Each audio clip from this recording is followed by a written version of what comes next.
हमारे मन में गंदे विचार क्यों आते हैं? हम नहीं चाहते पर फिर भी हमारे मन में गंदे विचार आते रहते। लेकिन क्यों? मन ही हमारा सबसे बड़ा दोस्त और मन ही हमारा सबसे बड़ा शत्रु है। जब हम अपने मन के हिसाब से चलते हैं तो मन हमें भटका देता है, और जब हम मन को संतुलित कर लेते हैं तो हम अपनी जिंदगी में सब कुछ पा लेते हैं। हम अपने मन में आने वाले गंदे विचार को रोकने की कोशिश करते हैं, पर जितना हम रोकते हैं उतने यह विचार हमारे अंदर प्रवेश करते जाते हैं। आप जिस चीज से जितना दूर भागोगे उतना ही वह चीज आपके पास आएगी। इसलिए उस चीज से भागो मत, बल्कि उसे पैर संतुलन बनाए रखो। एक बार एक युवक गौतम बुद्ध के पास आया और गौतम बुद्ध से बोला, हे बुद्ध, मेरे मन में इतनी गंदे विचार क्यों आते हैं? मैं नहीं चाहता कि मेरे मन में गंदे विचार आए, पर मेरे मन में हमेशा काम वासना के विचार चलते रहते हैं और मैं इनके बारे में सोच सोच कर बहुत परेशान हूँ। मेरी ऊर्जा और समय ये सोचने में ही नष्ट हो जाते हैं, और इन सब विचार की वजह से मैं कभी शांत नहीं रह पाता और मैं हमेशा ही स्त्रियों को देखकर मोहित हो जाता हूँ। अपने आप को रोक ही नहीं पता। बुद्ध मुस्कुराए और उन्होंने उस युवक से पूछा, क्या तुम्हें पता है कि काम वासना होती क्या है? फिर लड़के ने उत्तर दिया और कहा, बुद्ध, मुझे तो नहीं पता कि काम वासना होती क्या है, परंतु हाँ, ये जो भी है बहुत बुरी चीज है। फिर बुद्ध ने उसे युवक से कहा, सबसे पहले तो तुम्हें यह समझना है कि प्राकृतिक रूप से जो भी चीज हमारे अंदर है वह बुरी नहीं है। हमारे जीवन में उसकी कुछ न कुछ जरूरत होती है। वासना कोई बुरी बात नहीं है, यह हमारे मन की एक भावना है जो हमें किसी न किसी चीज की कमी का एहसास करवाती है, और फिर हम उस चीज को पाने के लिए उस चीज की ओर आकर्षित हो जाते हैं। जैसे अगर तुम्हारे पास धन की कमी है तो तुम में धन पाने के वासना उत्पन्न हो जाओगी। इसका मतलब यह नहीं कि वासना बुरी है, यह तो हमारे मन की एक प्रकार की जरूरत का एहसास है, और जब यह जरूरत शारीरिक हो तो हम इसे काम वासना कह देते हैं। युवक ने गौतम बुद्ध से कहा, बुद्ध, मुझे काम वासना का मतलब तो समझ में आ गया, पर आप मुझे यह बताइए कि यह आती कहाँ से है और कैसे आती है? गौतम बुद्ध ने कहा, काम वासना कहीं से आती नहीं है, यह तो हमारे अंदर ही होती है। इसका होना तो जरूरी भी है, तभी तो मानव जाति का विस्तार होगा। युवक ने कहा, जब यह हमारे अंदर ही है और जरूरी भी है तो फिर लोग इसे गलत क्यों बताते हैं? बुद्ध ने कहा, यही समस्या है, लोगों ने काम वासना को गलत तरीके से सोच लिया है, इसे छिपाने की और दबाने की कोशिश करते हैं। काम वासना गलत नहीं है, बल्कि काम वासना का गलत तरीके से प्रयोग करना गलत बात है। लोग जिसे पसंद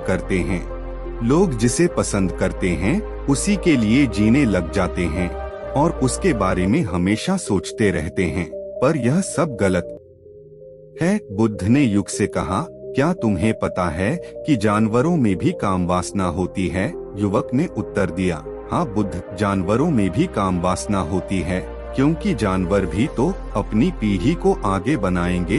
बुद्ध ने कहा, तो फिर हम जानवरों की काम वासना को क्यों गलत नहीं कहते?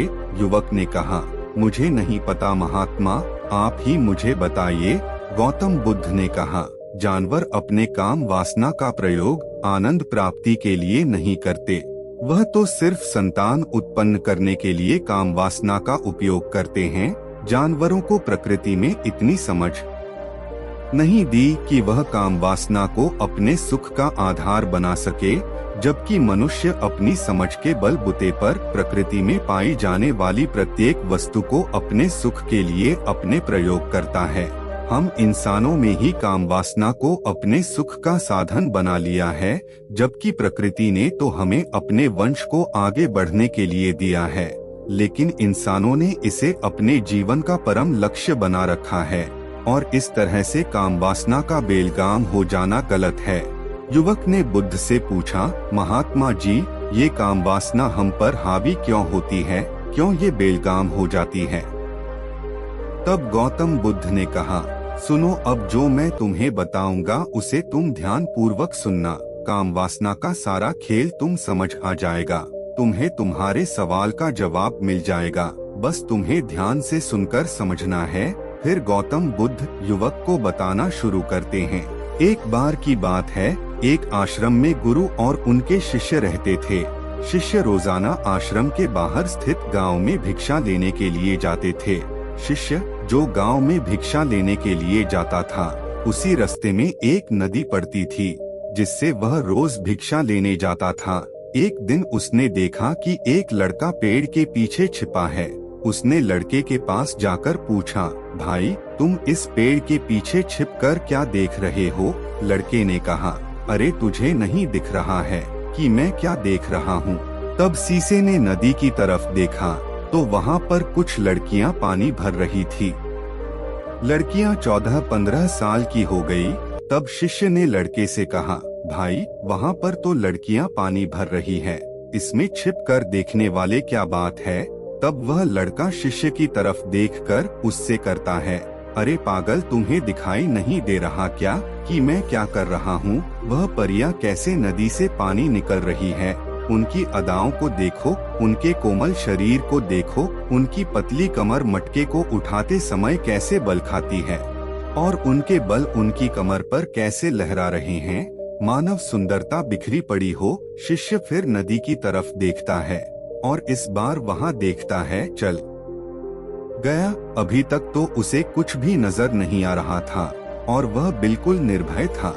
उसे किसी बात का कोई डर नहीं था, लेकिन अब वह छुपने लगा और उन लड़कियों को देखने लगा जैसे उसने कोई अपराध कर दिया हो। और जब वो छिपकर उन लड़कियों को देख रहा था, तभी वह अंदर से कांप गया और उसने कहा कि यह मैं क्या कर रहा हूँ? मैं जो भी कर रहा हूँ वह सही नहीं है, मुझे यहाँ से चले जाना चाहिए।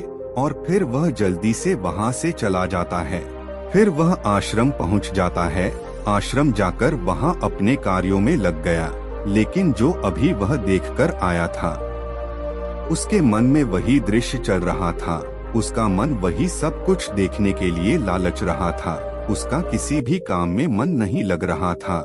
सुबह होते ही वह रोज भिक्षा के लिए आश्रम से जल्दी निकल जाता और नदी के पास वाले पेड़ के पास जाता, जहाँ वह लड़का पहले से मौजूद रहता था। उसके साथ मिलकर लड़की को छुप कर देता था। अब वह रोज ऐसा करने लग गया। उसका मन अब किसी भी काम में नहीं लगता था। वह हमेशा किसी न किसी प्रकार के विचारों में उलझा रहता था। वह आश्रम के कार्य को ठीक ढंग से नहीं कर पा रहा था। न वह ठीक से सो पा रहा था और न ही ठीक से खाना खा पाता था। उसका मन बेचैन सा रहता था। उसका मन बार बार लड़कियों के सौंदर्य को देखने के लिए ललचाता था। जब गुरु भिक्षा देते तब भी उसका मन कहीं और विचारों में खोया रहता था। गुरु ने अपने इन हरकतों को देखा। तब एक दिन गुरु ने शिष्य को अपने पास बुलाया है और कहा, आज से मैं भी तुम्हारे साथ भिक्षा मांगने चलूंगा। तुम और मैं साथ साथ भिक्षा मांगने चलेंगे। तभी शिष्य ने गुरु को मन करते हुए बोला, नहीं गुरुदेव, आप परेशान क्यों हो रही है? मैं अकेला ही ठीक से मांग सकता हूँ। गुरुदेव ने शिष्य से कहा, ठीक है, तुम अकेले ही भिक्षा मांगने जाओ। इसके बाद शिष्य भिक्षा मांगने निकल गया। शिष्य के जाने के बाद गुरु भी आश्रम से निकल गए और इसी से क्या पीछा करने लगे कि वह कहाँ जाता है, किससे मिलता है। यह सब देखने के लिए उसके पीछे पीछे चलने लगे। थोड़ी दूर जाने के बाद गुरु ने देखा कि उनका शिष्य लड़के के साथ एक पेड़ के पीछे अपराधी की तरह छुपा हुआ है और छिपकर कुछ देख रहा है। गुरुजी भी अपने शिष्य के पीछे जाकर खड़े हो गए, यह देखने के लिए कि आखिर उनका शिष्य क्या देख रहा है, जिसके लिए वह पेड़ के पीछे अपराधियों की तरह छिपा पड़ा है। गुरु ने देखा कि उनका शिष्य पेड़ के पीछे छिपकर लड़कियों को देख रहा है जो नदी से पानी भर रही है।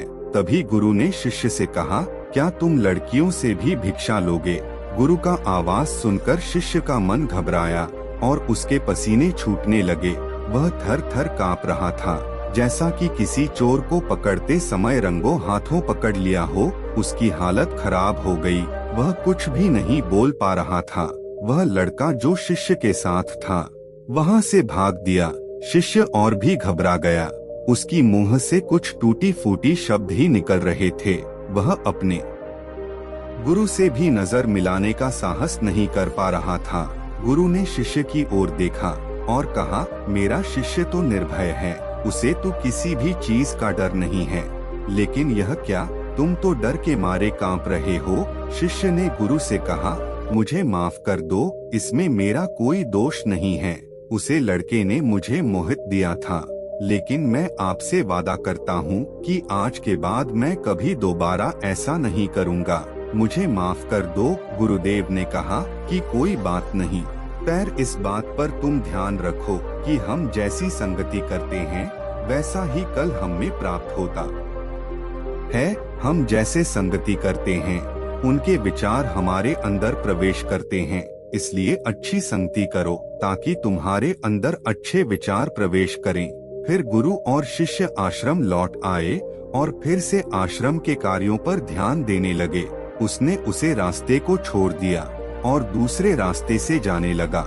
वह अपने कामों को ध्यान से करता था, लेकिन धीरे धीरे उसके अंदर क्रोध उत्पन्न हो गया और फिर वह दूसरे शिष्यों पर क्रोध करने लगा और बेचैन हो गया और सही समय पर भोजन भी नहीं करता था। वह भोजन भी बहुत कम खाता था। एक रात गुरु शिष्य के पास आए और उससे बोले कि तुमने मुझसे वादा किया था कि तुम अपना मन नियंत्रण में रखोगे। अब तक तुमने कितनी बार अपना वादा तोड़ दिया। यह सुनकर शिष्य अपने गुरु के चरणों में गिर गया और रोने लगा। उसने गुरु से कहा कि गुरुदेव, मैं कई बार अपना वादा तोड़ चुका हूँ, फिर वादा करता है, लेकिन हर बार मैं वादा तोड़ देता हूँ। मैं मेरे नियंत्रण में है ही नहीं। मैं बहुत कोशिश करता हूँ मैं अपने मन से सारे बुरे विचार को निकाल दूँ, लेकिन मैं चाहकर भी ऐसा नहीं कर पा रहा हूँ।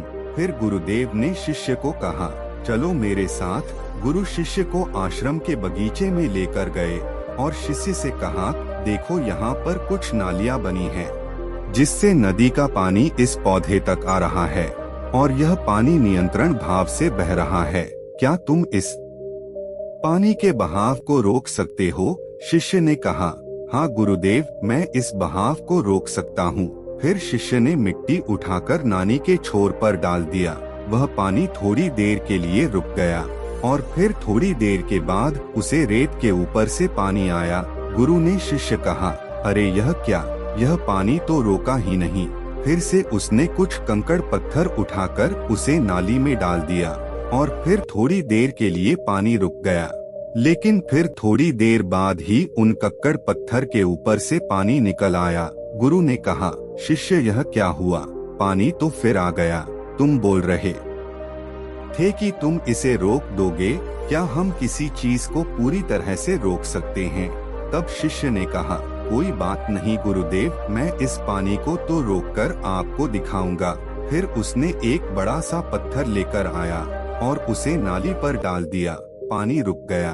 तब शिष्य ने गुरु से कहा, देखा गुरुदेव, मैंने कहा था कि पानी को मैं रोक दूंगा। मैंने पानी को रोक दिखाया। आपकी बात मैंने पूरी कर दी। गुरु मुस्कुराए और बोले, अच्छा जरा ध्यान से देखो, पानी रुक गया है क्या? वो तो पीछे की नाली तोड़कर बाहर आ गया और अगर बगल से बह रहा है। और ध्यान से देखो, इस पत्थर के आगे भी आ गया और यह पानी अपना रास्ता बदलकर फिर से आगे की तरफ बढ़ जाएगा। फिर थोड़ी देर बाद ऐसा ही हुआ। फिर गुरु ने शिष्य को समझाया, तुम्हारे साथ भी तो ऐसा ही चल रहा है। तुम बार बार प्रयास कर रही हो, बड़े से बड़ा प्रयास कर रहे हो। हर बार तुम्हारा प्रयास टूट रहा है और यह हमेशा टूटता ही रहेगा। यह पत्थर तुम्हारा प्रयास है और यह पानी तुम्हारा विचार। तुम कितना भी बड़ा पत्थर रख लो, लेकिन पानी तो अपना रास्ता बना ही लेगा। ये देखकर शिष्य ने पूछा, हे गुरुदेव, क्या कोई तरीका नहीं है जिससे मैं गंदे विचार से बाहर निकल सकूं? गुरु ने कहा, एक तरीका है। पानी जिस नदी से आ रहा है, तुम वहां से इस पानी का रास्ता ही बदल सकते हो। गुरु शिष्य को एक नदी के पास ले गया, जहां से उसे बगीचे में पानी आ रहा था। गुरु ने शिष्य से कहा, वो पानी इसी नदी से जा रहा है। अगर हम यहीं से उसे तरह रास्ता बंद कर दे जहाँ से पानी बगीचे में जा रहा है, तो क्या हम पानी को रोक नहीं सकते? शिष्य ने कहा, हाँ गुरुदेव, अवश्य ऐसा हो सकता है। मैं इस पानी को यहाँ से बंद कर देता हूँ, तब आगे की गली में पानी जाएगा कि नहीं, और फिर बगीचे में पानी ही नहीं जाएगा। फिर गुरु ने कहा, शिष्य, अगर पानी बगीचे में नहीं जाएगा तो पेड़ पौधों को पानी कहाँ से मिलेगा? उन पौधों को तो पानी की आवश्यकता है। फिर शिष्य ने विचार किया और कहा, मेरे मन में तो यह बात आई ही नहीं, इस पानी का बगीचा में जाना जरूरी भी है।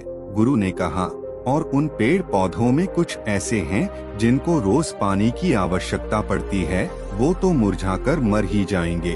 पानी तो हमें खोलना ही होगा। शिष्य ने गुरु की बात सुनकर पानी का रास्ता खोल दिया। तब गुरु ने पूछा, अगर हम इस नदी के पूरे पानी को बगीचे की तरफ मोड़ दे तो क्या होगा? शिष्य ने उत्तर दिया, गुरुदेव, वहाँ पर जितने भी पेड़ पौधे हैं सब नष्ट हो जाएंगे और वहाँ पर कुछ नहीं बचेगा। गुरु मुस्कुराए और बोले, तुम इस बात को समझो, हमें किसी भी चीज को रोकना नहीं है, बस हमेशा संतुलन बनाए रखना है। कम पानी से भी पौधे नष्ट होते हैं और ज्यादा पानी से भी पौधे नष्ट होते हैं। हमारा जीवन संतुलन से ही चलता है। गुरु ने शिष्य से कहा, अगर मैं तुम्हें कुछ कहूँ कि तुम आम के बारे में मत सोचो, तो तुम्हारे मन में सबसे पहले किसका चित्र आएगा? शिष्य ने बोला, गुरुदेव, मेरे मन में तो पहला चित्र आम का ही आएगा। गुरु ने कहा, जब हम गंदे विचारों को जबरदस्ती रोकने का प्रयास करते हैं, तो भी और भी मजबूती से हमारे अंदर प्रवेश करते हैं। इसलिए हमें उन्हें कभी भी दबाने की कोशिश नहीं करनी चाहिए। फिर गुरु ने शिष्य को कहा, हमारी गंदी विचार बुरे लोगों की संगति की वजह से ही आते हैं।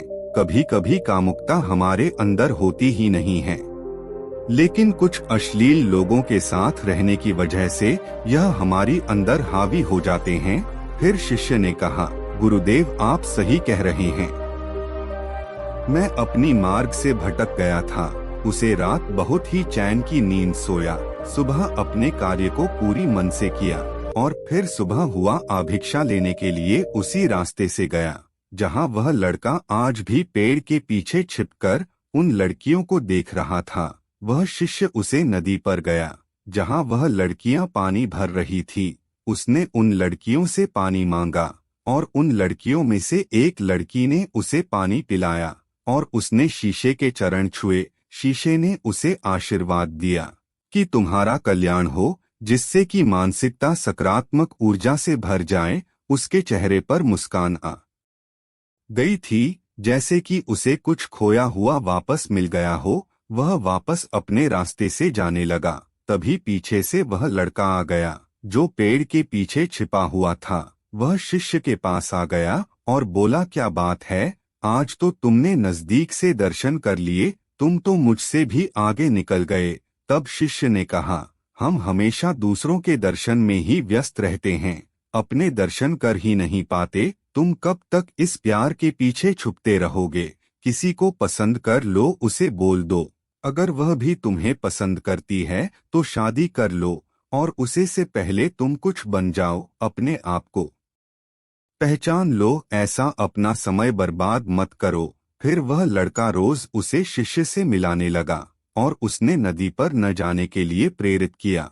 और फिर वह लड़का अपने जीवन में कुछ बनने के लिए संघर्ष करने लगा। तो तुमने देखा कि संगति का असर क्या होता है। अपनी समिति बांध लो, अपने विचारों को बदलो। गुरु ने शिष्य से पूछा, क्या तुम्हें अपने सभी सवालों का उत्तर मिल गया? तब शिष्य ने कहा, हाँ गुरुजी, आपका धन्यवाद। तब गुरु ने शिष्य से कहा कि जब तुम्हारे मन में गंदे विचार आए तब तुम अपने आप को दोस्ती मत मानो। यह शरीर है और यह सब इसने हजारों वर्षों से सीखा है।